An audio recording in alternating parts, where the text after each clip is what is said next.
27, no? Kung paano nilinlang o niloko ni Jacob ang kanyang ama para lang makuha yung pagpapala na hindi dapat sa kanya.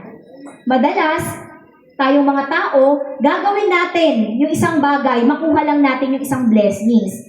Mga estudyante, punta tayo sa mga estudyante, maraming kabataan ngayon eh. Minsan dahil sa kagustuhan mong makapasa sa exam, anong gagawin mo?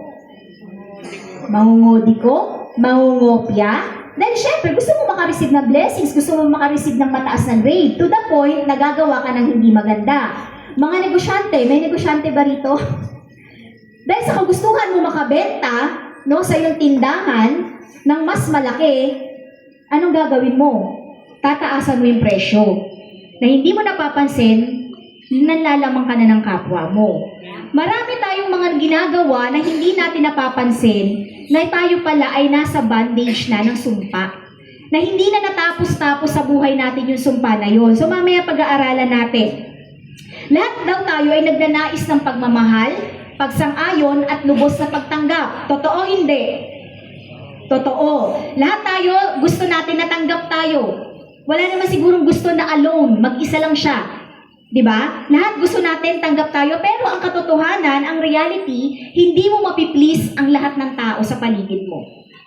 Kahit gawin mo yung pinakamaganda sa kanya, hindi mo pa rin mapiplease ang mga tao. Makagawa ka lang ng isang mali, ang makikita nila yung mali. Sa 100 na ginawa mong kabutihan, yung isang mali ang makikita. Pero natural daw sa isang tao na hangarin natin yung belongingness. Alam niyo, nagkakaroon nga ng debate sa office, yung pagkamatay nung anak ni Kuya Kim. Sabi kasi nung kasamahan ko, kung ako sa kanya, dami-dami niya ng pera, magpakamatay pa siya. Eh kung tutusin, pag may pera ka, lahat kaya mong gawin. Mabibili mo yung kasiyahan. Sabi ko naman sa kanya, parang hindi. Kasi ang hirap, kahit marami kang pera, napipil mo na mag-isa ka, hindi mo mabibili, hindi mo mapipilit. At isa, kasama yung belongingness sa pangangailangan ng tao. Di ba nandun yan kasama yan sa Maslow's hierarchy of needs, belongingness? Kahit gaano makaraming pera, pag hindi ka tanggap sa isang komunidad, sa isang grupo, di ba nasasaktan ka? Kasi nga isa yan sa pangangailangan ng tao.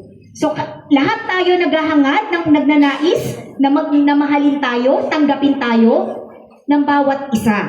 So, merong kakulangan ng buhay kung hindi natin nakakamit yun. Doon pumapasok yung insecurity. Hanggang yung insecurity na yan, lumalago sa puso mo. Nagiging galit na. Hindi nila ako tanggap, mamatay na sana sila. Diba? Yung akala mo na nababanggit ng labi mo na parang wala lang sa'yo, hindi mo alam nagiging sumpa na pala sa ibang tao.